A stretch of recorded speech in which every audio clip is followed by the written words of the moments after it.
Hello students, welcome to my channel practice से yoga maths.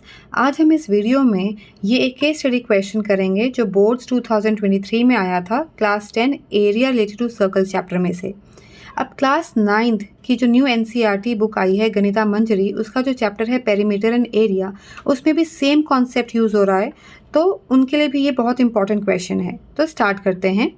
Governing Council of a local public development authority of Dehradun decided to build an adventurous playground on the top of a hill which will have adequate space for parking.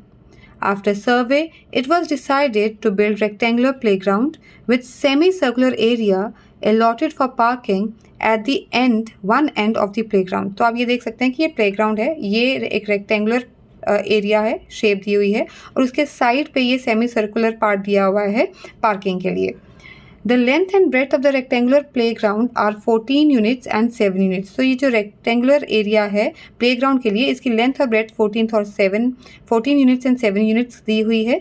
There are 2 quadrants of radius 2 units on one side for special seats. तो आप देख सकते हैं कि ये 1 और 2 जो ये यहाँ पे मेंशन है, ये क्वाड्रेंट्स हैं, ठीक है, जिनका रेडियस क्या है 2 यूनिट्स है और स्पेशल सीट्स के लिए यहाँ पे ये एरिया प्रोवाइड किया गया है। So based on this information जो हमें गिवन है, we have to answer these questions. तो स्टार्ट करते हैं फर्स्ट पार्ट के साथ।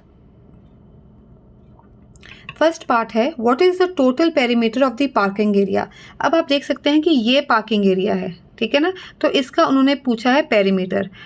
तो ये सेमी सर्कुलर शेप है और इसका टोटल पेरीमीटर पूछा है। तो टोटल पेरीमीटर का मतलब कि ये वाला जो पार्ट है इसको भी यूज़ करना है और जो ये सेमी सर्कुलर आर्क है इसे भी यूज़ करना है।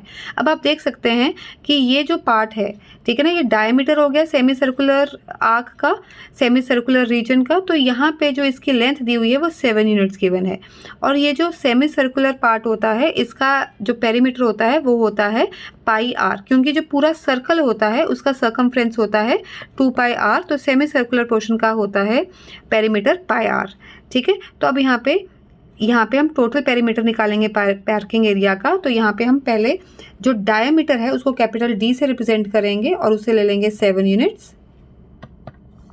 तो यहाँ पे जो मेरा कैपिटल आर है मतलब रेडियस है वो हो जाएगा 7/2 यूनिट्स, ठीक है। तो अब हमने निकालना है इसका पेरीमीटर, तो हम लिखेंगे total perimeter of parking area. इसका फॉर्मूला क्या हो गया, पाई आर प्लस डी, ठीक है। तो यहाँ पे पाई की वैल्यू 22/7, आर है मेरा 7/2 और डायमीटर है 7, ठीक है। तो यहाँ पे 7 के साथ 7 कैंसिल हो गया और 2 1s are 2, 2 11s are 22। तो मेरे पास यहाँ पे आ गया 11 + 7, तो मेरी वैल्यू आ गई 18 यूनिट्स। तो perimeter of the parking area is 18 units और ये हमारा फर्स्ट पार्ट था। स्टार्ट करते हैं सेकेंड पार्ट। सेकेंड पार्ट में 2 पार्ट्स हैं जिसमें हमें ऑप्शन गिवन है, या तो ए करना है या बी करना है। सो ए पार्ट है what is the total area of the parking and the 2 quadrants. Parking मतलब ये वाला सेमी सर्कुलर पार्ट और 2 क्वाड्रेंट मीन्स ये 1 और ये 2, इसका हमें टोटल एरिया निकालना है। तो सबसे पहले ये जो क्वाड्रेंट है, क्वाड्रेंट की बात करते हैं। क्वाड्रेंट का हमें रेडियस गिवन था, तो इसे हम स्मॉल आर के साथ रिप्रेजेंट करेंगे। उसका रेडियस हमें गिवन है 2 यूनिट्स। तो यहाँ पे देख सकते हैं कि 2 क्वाड्रेंट्स है जिनका रेडियस सेम है, तो एरिया ऑफ 2 क्वाड्रेंट्स हम निकालेंगे। एरिया ऑफ 2, यहाँ पे 2 क्वाड्रेंट्स इज इक्वल टू, तो आपको पता होना चाहिए जो क्वाड्रेंट होता है उसका एरिया का फॉर्मूला होता है 1/4 पाई आर स्क्वायर, क्योंकि वो पूरे सर्कल का एरिया का 4th पार्ट होता है। सो 1/4 पाई आर स्क्वायर। तो यहाँ पे हम लिखेंगे 2 × 1/4 पाई आर स्क्वायर, ठीक है। तो यहाँ पे रेडियस है 2, तो यहाँ पे वैल्यू पुट करेंगे 2 × 1/4 × 22/7 × 2 × 2। तो यहाँ पे हमारा 2 1s are 2, 2 2s are 4, 2 1s are 2, 2 1s are 2, ये कैंसिल आउट हो गया और कैंसिल आउट होने के बाद मेरे पास रह जाएगा 44/7, जिस हम इसे डेसिमल्स में कन्वर्ट करेंगे तो मेरे पास आ जाएगा 6.28 यूनिट्स। नॉट यूनिट्स नहीं है, ये एरिया निकाला है हमने, तो यहाँ पे हम लिखेंगे स्क्वायर यूनिट्स, ठीक है, स्क्वायर यूनिट्स। अब हम पार्किंग का एरिया निकालेंगे। So area of parking space, तो ये सेमी सर्कुलर रीजन है।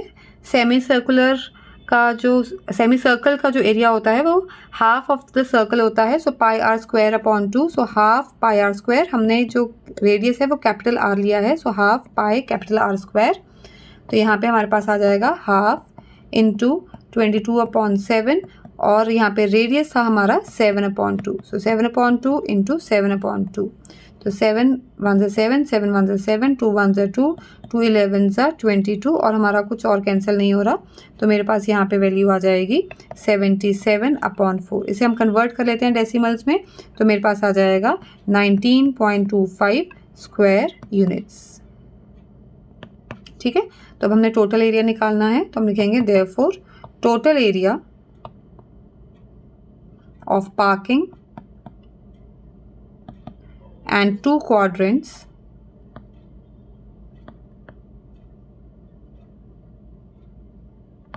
is equal to, तो हम दोनों वैल्यूज को ऐड कर देंगे, 6.28 प्लस 19.25, और इसे ऐड करके हमारे पास आ जाएगा 25.53 स्क्वायर यूनिट्स, ठीक है। तो ये मेरा ए पार्ट था, ठीक है। हमारे पास ऑप्शन है इस क्वेश्चन में, तो ये मैंने ए पार्ट किया है। अब हम बी पार्ट करते हैं। What is the ratio of the area of playground to the area of parking area. तो अभी हमने पार्किंग एरिया का तो एरिया निकाल दिया है, एरिया ऑफ प्लेग्राउंड निकालते हैं। जो ये प्लेग्राउंड है, ये इसकी जो शेप है वो रेक्टेंगुलर है, लेंथ हमें गिवन है 14 और ब्रेथ हमें गिवन है 7, तो एरिया ऑफ रेक्टेंगल होता है लेंथ इंटू ब्रेथ, तो हम क्या कर देंगे 14 इंटू 7 कर देंगे, ठीक है। तो हमने रेशो निकालनी है, तो हम लिखेंगे और part B part, required ratio is equal to area of playground divided by area of parking, ठीक है।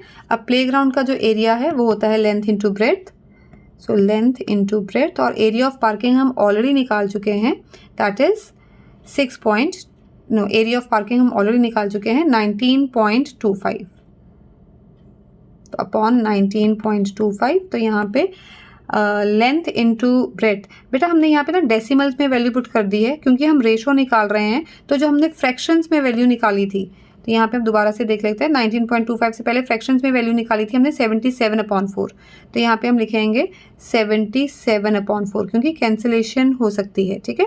सो लेंथ इंटू ब्रेथ है, लेंथ हमारी 14 है और ब्रेथ हमारी 7 है, अपॉन 77/4 है, तो इसका रेसिप्रोकल हो जाएगा, तो 77 नीचे रह जाएगा और 4 जो है वो हमारा न्यूमरेटर में चला जाएगा। अब हम कैंसिलेशन करते हैं, 7 1 7, 7 11 77 होता है, तो ये आ गया 14 4 56 अपॉन 11, ठीक है। ये और कैंसिल आउट नहीं हो रहा है, सो देयरफॉर हमारी रेशो क्या आ गई है 56:11, ठीक है। तो ये मेरा और पार्ट था। Third part of this question is that find the cost of fencing the playground and the parking area at the rate of ₹2 per unit। हमें यहाँ पे कॉस्ट ऑफ फेंसिंग की जो मतलब रेट है वो दिया हुआ है ₹2 पर यूनिट। तो कॉस्ट ऑफ फेंसिंग हम जब निकालना होता है तो हमें क्या चाहिए, फेंसिंग हम कहाँ करेंगे, अंदर तो नहीं करेंगे ना फेंसिंग, हम कहाँ करते हैं फेंसिंग, हम यहाँ पे बॉर्डर पे करते हैं फेंसिंग, ठीक है। तो इसका मतलब मुझे क्या निकालना है, इसमें पेरीमीटर निकालना है। अब पेरीमीटर निकालने के लिए उन्होंने बोला है प्लेग्राउंड और पार्किंग एरिया दोनों में फेंसिंग होगी, मीन्स यहाँ पे फेंसिंग है, ये इस पूरे पार्ट पे फेंसिंग है, ठीक है, और इस पार्किंग एरिया पे ये वाला सेमी सर्कुलर आर्क है, यहाँ पे फेंसिंग हो रही है।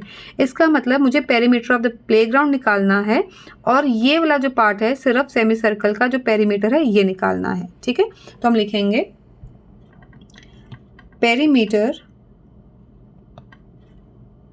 Of rectangular part is equal to 2 into length plus breadth, So 2 into 14 plus 7. So 2 into 21, which gives me 42 units. So हम निकालेंगे उसके बाद पेरीमीटर ऑफ पार्किंग एरिया, जो कि है सिर्फ पाई आर, क्योंकि यहाँ पे इसको हम ऑलरेडी यूज़ कर चुके हैं एक बारी यहाँ पे, तो सिर्फ आ गया मेरा पाई आर. So 22/7 into 7/2. सो 7 1 ज़ा 7 1 ज़ा 2 1 ज़ा 2 11 ज़ा, तो ये आ गया मेरे पास 11 यूनिट्स.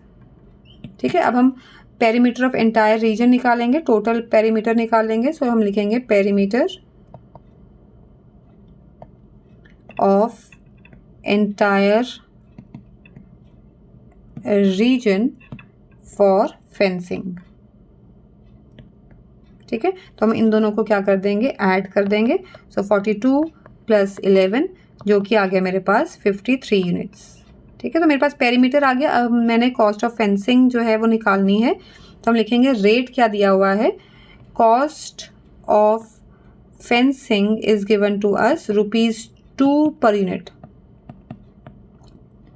तो हमें ये रेट ऑफ फेंसिंग दिया हुआ है ₹2 पर यूनिट.